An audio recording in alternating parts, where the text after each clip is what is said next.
Ladies and gentlemen, please welcome NAFCU President and CEO, Fred Becker.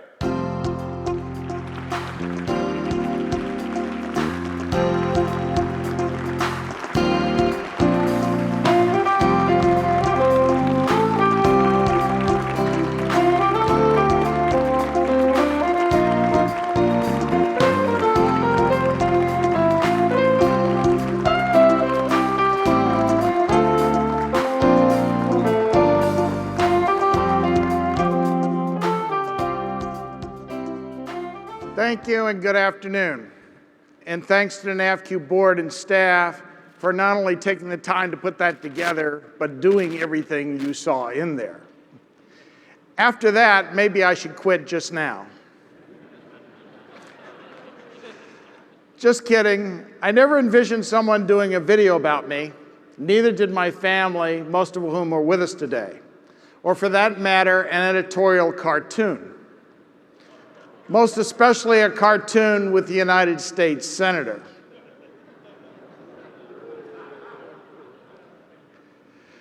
First and foremost, let me say that it's been a marvelous 13 years. I never imagined having two careers, and I've been very fortunate to do so, in large part due to others. My wife, Barbara, and daughters Kim, Lori, Missy, and Ashley, who've made a number of sacrifices and provided willing support, sometimes unwilling too, throughout my career. I've also been fortunate to have the support of a number of marvelous individuals over my lifetime, most recently the NAFCU board and staff.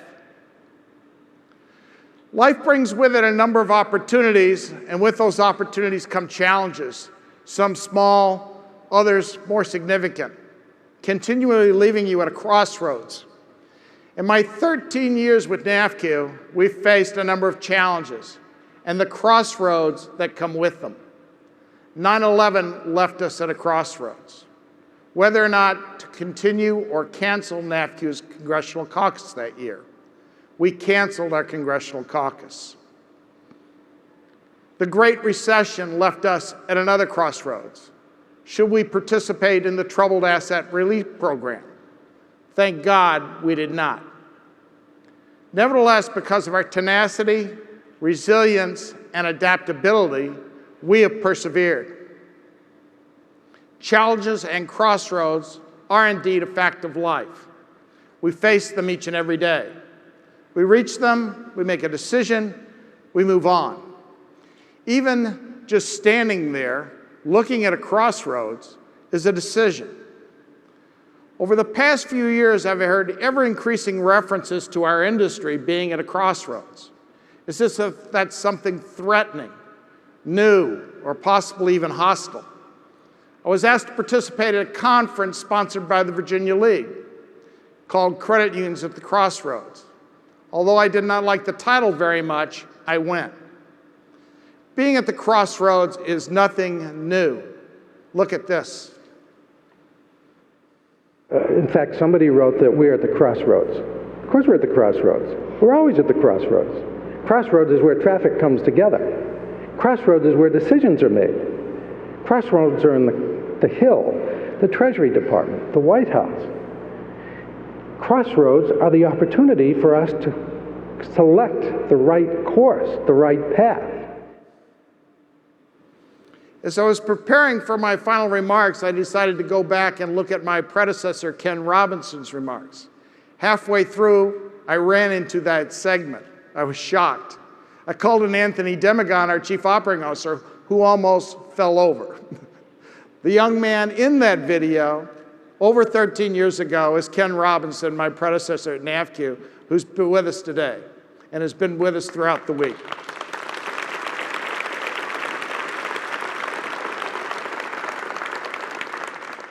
"13 years later, I can attest Ken was right.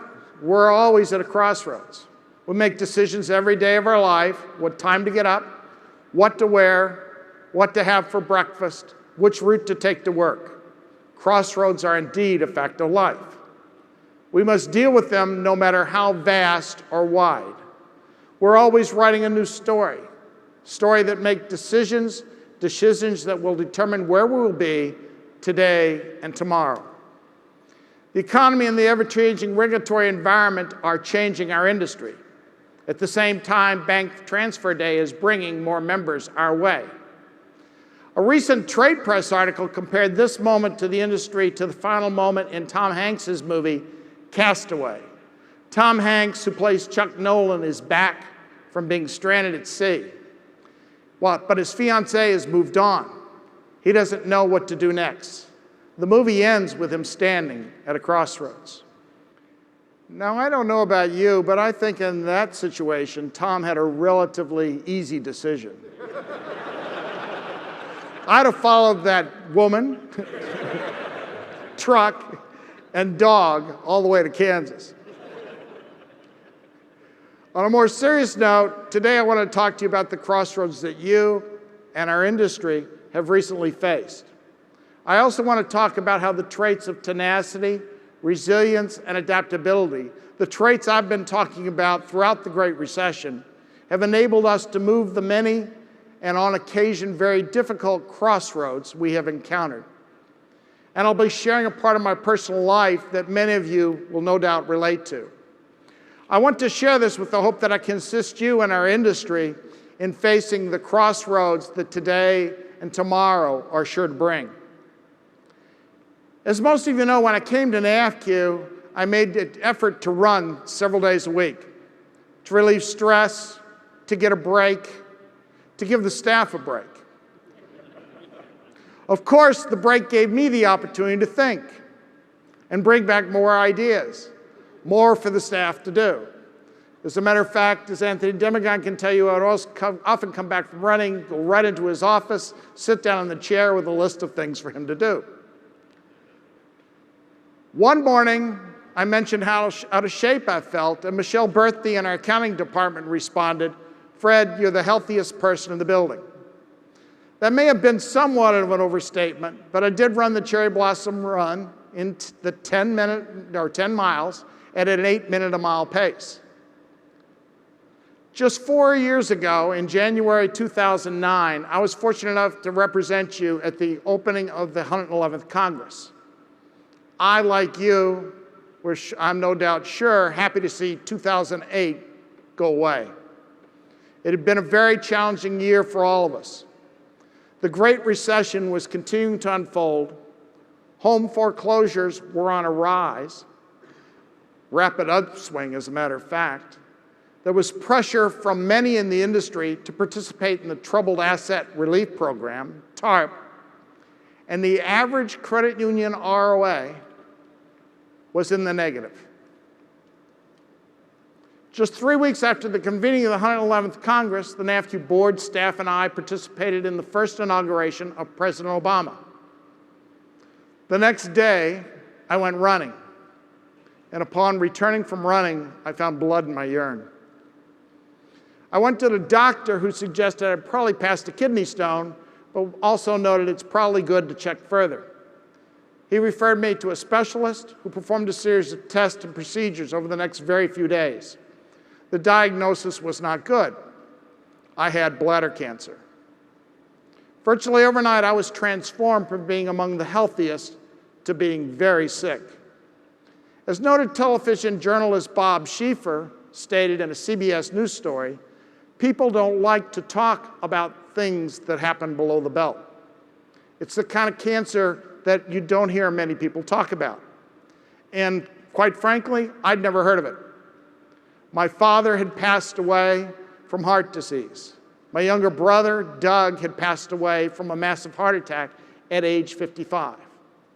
No one in my family had ever had cancer. Further, the cancer was invasive, high grade, stage 2 or 3, giving me a 50-50 chance of surviving. To keep the cancer from spreading, I was advised to have my bladder removed immediately. A diagnosis like that calls for a certain amount of introspection. I thought I was invincible. Questions like, what did I do to cause this? I was under a fair amount of stress. I had serious doubts if our industry would survive the financial crisis. As Deborah Metz said this morning, the industry was at a precipice. So I thought maybe the stress caused cancer. Medical research, however, simply doesn't back that up, unless the stress causes you to do unhealthy things like smoking or drinking. In my case, the stress of going through what we'd gone through in 2008 and we're going through in 2009 caused me to make sure I got a break to run, a healthy response. My doctor asked if I ever smoked or worked with chemicals. I had to admit I did have one cigar once. And if Barb would have known, she would have killed me. So my doctor concluded that I was an outliner. That's a statistical term meaning out of the norm. It seems that everything in medicine is a statistic, like 50% survivability. Walking out of the doctor's office, my wife said to me, "You better take some time to think about what you want to do with your life." I was truly at a number of crossroads: my life, my family, and my job. And I had to make a number of decisions, very important decisions, in a very short period of time. Do I get a second opinion? Are there alternatives? Do I want this doctor, very well respected, he'd just returned from Europe from treating a prince, to perform the surgery? So ask him, how many of these surgeries do you do in a year? His answer, once every couple of months or so. He was honest and direct. He noted the surgery is long and very difficult. Some of you may have been in this position before. The stakes are very high. In the end, handling it is no different, however, than managing a staff. There are often many people, in this case doctors, involved. Communication is critical. In today's world of modern medicine, you must assume the manager and the continuity of your care.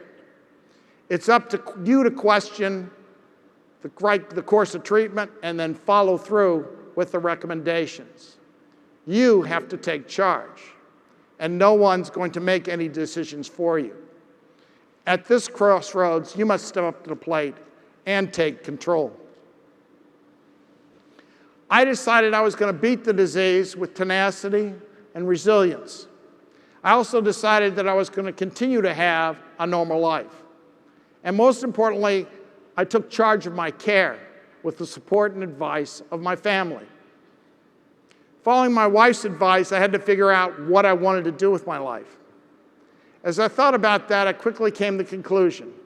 I wanted to continue to do what I was doing. I wanted to help the industry, you, find a way out of the storm. By so doing, without knowing, I knew you would help me. Here's what Bob Schieffer had to say about his bladder cancer. I went about this cancer treated the same way I go about doing a story.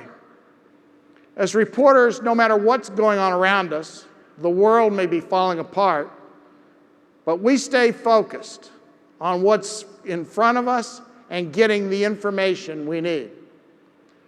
So I stayed focused on dealing with my cancer and on the unfolding crisis within our industry.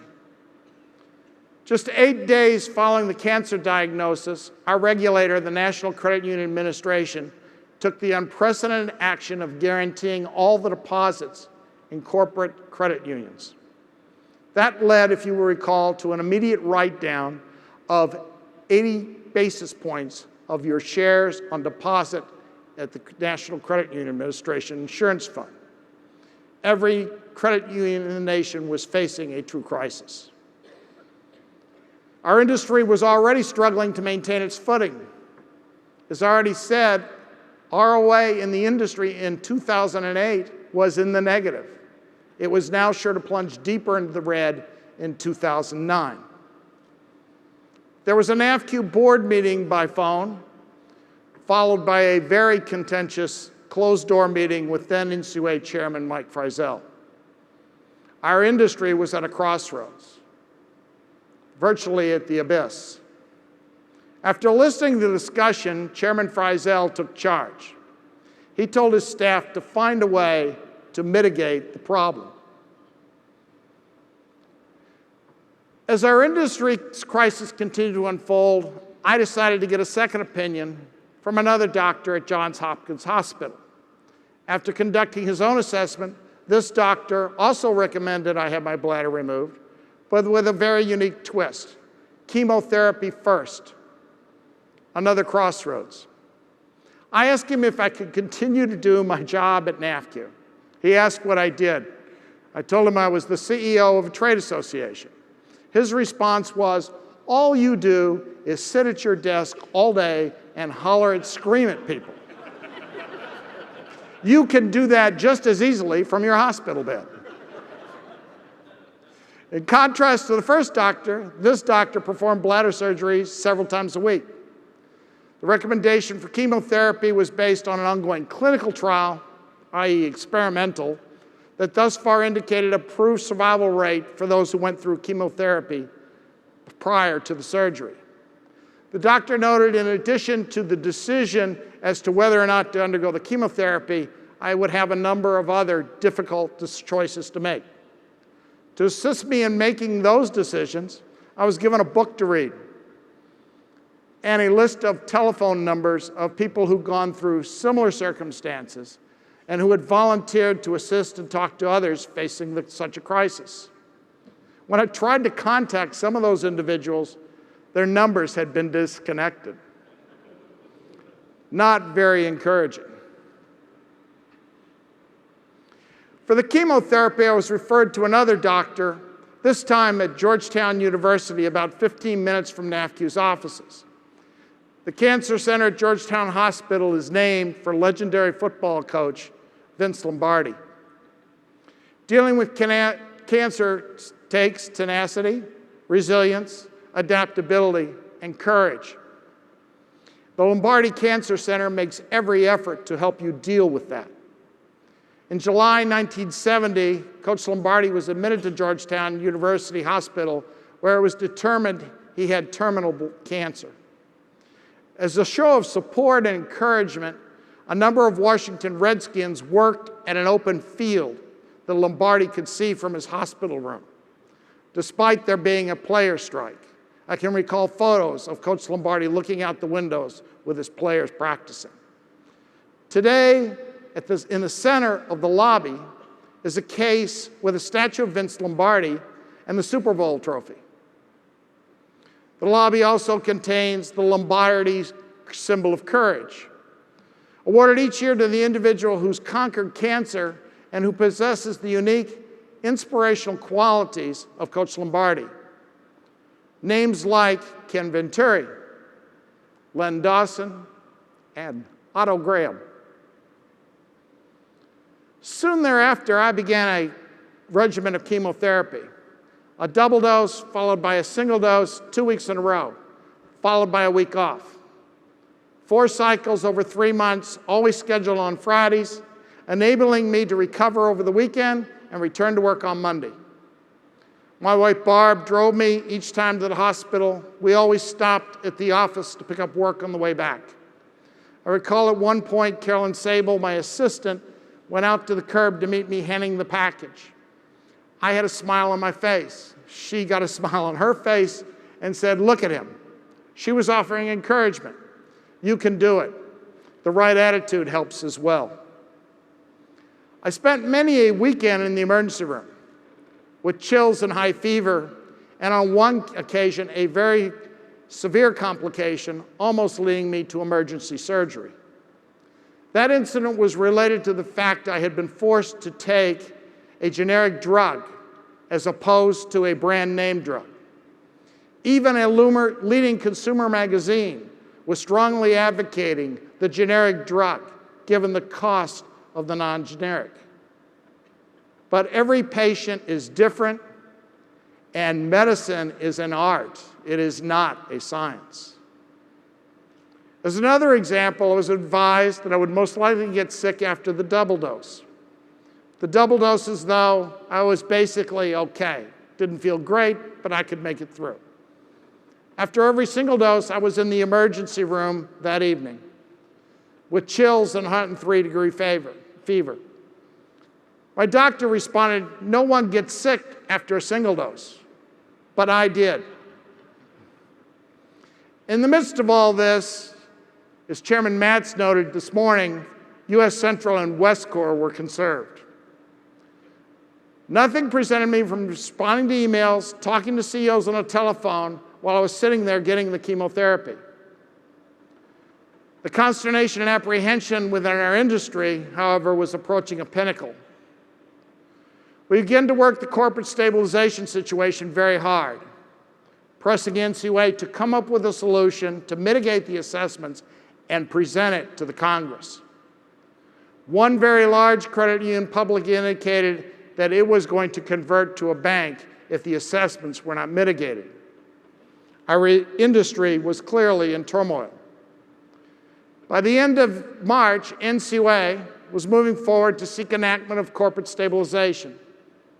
By mid-May, the Senate had approved corporate stabilization legislation, and by the end of the month, it was made law. I was, of course, invited, as is typically the case with legislation like this, to attend the presidential signing ceremony, but I missed it. I previously had made a number of months ago a commitment to fly to New York and speak to a NAFCU members board. So I ditched the president and got on the plane to New York with Dan Becker representing you at the White House. After the ceremony, Dan had a brief moment to speak with the president. Dan challenged the president to a basketball game. He's still waiting. By the end of May, I was just 2 weeks away from completing chemotherapy. Although chemotherapy is a very strict regimen, I traveled to the CEO's conference that year, as well as the volunteers conference. At the CEO's conference, one CEO noted that I looked exhausted. At a social event, someone in DC, another CEO, noted that I was losing hair, but I was losing hair anyway. So notwithstanding those comments, no one truly knew what was going on. In the spring of 2009, we had serious questions as to whether NAFCU would finish in the black. I told the staff to stay focused on you, our members, and we would. Get our members out of this, I said, and we'll be fine. 3 strong teams were backing me up. My family, Barb, Kim, Lori, Missy, and Ashley, the staff at NAFCU, and my team of doctors.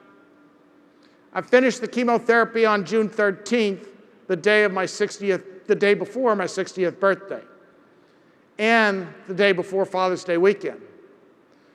I was exhausted, but that was finally over. To my surprise, Barb had arranged for all 4 of our daughters to fly in that weekend to celebrate the end of the chemotherapy. To be in the best possible shape for the surgery, I enthusiastically went back to running. One of the questions they ask you before they give you anesthesiology is, can you make it up 3 or 4 stairs without panting? In my case, I could go up the stairs 5 floors in the NAFCU building 10 times without panting. During the same time, our board industry began to see some relief. As a result of passage of corporate stabilization, credit unions were recredited 69 basis points. Absent that, the industry would have had another negative ROA in 2009 of 50 basis points. The Obama administration had some good news. Our industry would not be impacted by the restructuring of the financial services industry. But Congress began to explore the creation of the Consumer Financial Protection Bureau, the CFPB. At the same time, we defeated mortgage cram-down legislation. 1 week after NAFCU's 2009 annual conference, we drove to Baltimore for the surgery. At 5 a.m. on that Monday morning, as I walked through the halls at Johns Hopkins Hospital, I noticed on the hallways were a number of magazine covers, listing the hospital as among the top in the nation in a number of criteria, among them cancer and urology. Of course, I knew that already because I'd done my due diligence from building up the team of doctors. Nevertheless, given what I was walking into, it was a confidence builder, one that I brought back to NAFCU when I returned. If you ever come to the NAFCU building, you will notice as you walk in, as you walk through the hallways, at every entrance is posted the mission. As a reminder to the staff and to our members as they enter the building and walk through the halls of our purpose and reason for being.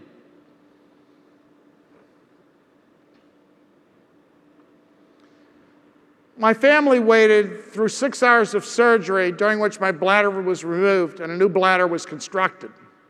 The news was very good. The cancer had not spread. I was in the hospital for 2 weeks. During that entire time, I sent and responded to emails, returned your telephone calls, stayed on top of paperwork from the office. In addition, I made calls to non-members and got several to join. I had to have something to do. I also walked up and down the hall 4 or 5 times a day because Barb kept pushing me to keep moving. I was finally sent home. However, once out of the hospital, my stint at home was short. 2.5 weeks later, I ended up back in the hospital with an infection. I was out of the hospital just in time for the first meeting then with the new NCUA chairman, the chairman who spoke this morning, NCUA Chairman Debbie Matz. I met Dan in the lobby. Dan knew I'd been in the hospital, Dan Berger, of course. I asked him how I looked. Ever the diplomat, he said I looked great. I'd only lost 20 pounds. The meeting with Chairman Matz was disconcerting.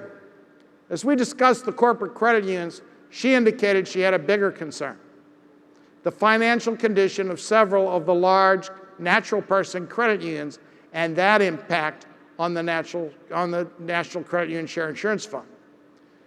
She was referring, although we didn't know it at the time, but we do today, to, as she said this morning, Cal 9 and Telesis, $300 million in losses. Things had gone from bad to worse. The next week, 5 weeks past surgery, I was back in the office full time, with Barb driving me to work every day. That time out of the hospital was also short-lived. It's just before the congressional caucus, it was discovered that my left kidney was unable to drain. So I was back in the hospital to have a tube placed in my back. Through that tube was placed a stent to enable my bladder to drain into my kidney. As it would turn out, I would have that tube in my back for the next 2 years. Complications with my kidney are the reason I missed the opening day of NAFCU's 2009 Congressional Caucus. As one Nevada credit union's chair said, General Billy McCoy, the true test of a CEO is how the staff performs without him. To the credit of the staff, caucus went off without a hitch. I was released from the hospital on Monday, at caucus on Tuesday, participated fully in the NAFCU board meeting on Wednesday. In the midst of this, my daughter Kim had to postpone her wedding for a month. By October, I was back to traveling again and then on to Kim's wedding. But I was at another crossroads. Leave the tube in the back and have the stent changed once a month, or once a quarter, I should say, for the rest of my life, or go through the surgery again. The decision was for surgery, but not until October of the next year. That year, NCUA's assessments were a lot less than they could have been, but 25 basis points was still a pretty big hit. In December of 2009, the NAFCU board met with the Federal Reserve. The Federal Reserve Board was shocked to learn that you had not stopped lending throughout the crisis. And some other good news. The NAFCU staff turned things around. NAFCU finished the year in the black. In 2010, it was business as usual. I worked, traveled, ran, played golf, all with a tube in my back. Once every 3 or 4 months, I went to the hospital for the day to have the stent replaced. Each time I'd end up with an infection and a high-grade temperature and chills the next day, unless I received an antibiotic the day before. I'd tell this to the doctors who insisted they knew better, would not give me the antibiotic prior to the procedure. I had to force them to listen to me, the patient. Unfortunately, they didn't. Finally, out of frustration, my surgeon wrote me a prescription that was renewable that I could take each day before I had to have the stent replaced. At NAFCU, we continue to express our continued opposition to the CFPB's oversight over your industry. Focus on the bad actors, those causing the financial crisis, we said, and the interchange fee debate began. In October 2010, I returned to the hospital for surgery to enable the kidney to drain normally. It remained business as usual at NAFCU for the month I was out of the office. On December 31st, I went to the hospital to see if the surgery was successful. You cannot imagine how eager I was to get that tube out of my back. Back to the problem of continuity of care. I had great doctors, but the communication wasn't always there. My surgeon was out of town. Without his specific instruction, the stent was removed and did not get replaced. The result was, within 3 weeks, my kidney was unable to drain. I still had the tube in my back, but now that was the only way to get my kidney to drain. Never schedule a medical procedure on the day before New Year's Eve, or on New Year's Eve, or any other holiday. Another crossroads, how to disguise this. As you can see from the picture of the annual conference that year, I was able to do that pretty well. And I had another choice to make. I could live with my left kidney draining through the tube for the rest of my life, could have my kidney removed, could go through the surgery again. My left kidney had been damaged as a result of the chemotherapy and the complications I had following the surgery. It was back to team building. I consulted 2 well-respected nephrologists. Both of them indicated not doing anything would leave me with a time bomb. Sooner or later, the kidney was likely to get infected, and a serious infection would likely lead to death. Not a good option. It was a close call whether or not I should simply have the kidney removed. That could be done arthroscopically. I'd be out for 2 weeks. Or I could undergo another invasive surgery that would demand further tenacity and resiliency. So, in October 2011, I was back in the hospital for the third option, surgery. This time, the surgery by yet another doctor worked. I'm now close to being past the reoccurrence time period for my cancer to reappear.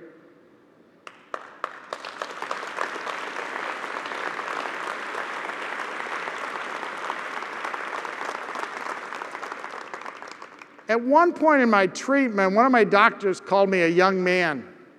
I guess I'm younger than I look, and I guess I am even today at age 64. Having been through what I've been through, I think I'm in an extraordinarily good position, as is our country and our industry. Did you know that John Quincy Adams used to routinely say the country was going to hell? That said, there are a number of crossroads ahead. Crossroads that were there 13 years ago, crossroads that have existed throughout my time at NAFCU, and I can guarantee you they'll be here long after Dan Berger's tenure's over. Crossroads are indeed a fact of life. Crossroads must be met head on with tenacity, resilience, and adaptability. As Ken Robinson said, they're nothing to be feared. If I had panicked or waited for someone else to tell me what to do, not enough confidence to ask for a second opinion, the process could have been even more drawn out, convoluted, or painful.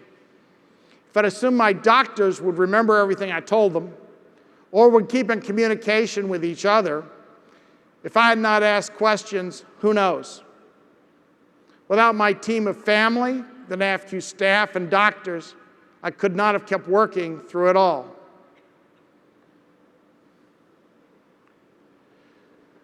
Finally, as you move forward, I have no doubt you have the tenacity, resilience, and adaptability to meet the crossroads that are sure to lie ahead. So to those of you here today and to our industry, I wish you all the best. You are very well positioned for the future. I'm proud to leave behind a team at NAFCU that will keep their relentless focus on you, NAFCU's members. Rest assured that they will continue their efforts to ensure that you are able to serve your members today, tomorrow, and long into the future. To Dan and to the A-team, as legendary basketball coach John Wooden said, I've done my job, now it's your turn. To my sister Elaine, her husband Eric, and my niece and nephew, Tracy and Mark, very much looking forward to the upcoming weddings. To my sons-in-law, Marcus, Alan, and Kevin, thanks so much what you've given in time, support, and love to our daughters. To our 4 grandchildren, my new board of directors, Hayden, Zoe, Sebastian, and Brennan. I can't wait to spend more time with you. To our 4 daughters, Kim, Lori, Missy, and Ashley, although you've grown, the poem remains on our wall. The poem's entitled, Why God Made Little Girls. The poem goes something like this. God paused after making the world with flowering trees, majestic mountains, and restless seas, and said, it needs one more thing. Someone to laugh, to dance and sing, to walk the woods and gather flowers. So God made little girls, for the world seen through their eyes is paradise. And last, but by no means least, to Barbara. Thanks for taking me on a one-way trip to the sun. And thanks for turning me into a someone.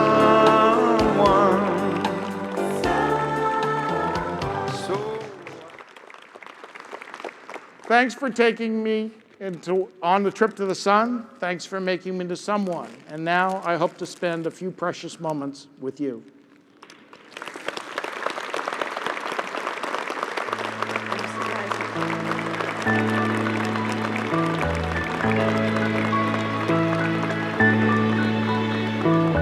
Precious and few are the moments we two can share. Thank you very much. God bless you and God bless the United States of America. And if I can't find my way back home, it just wouldn't be fair. Precious and few are the moments we took.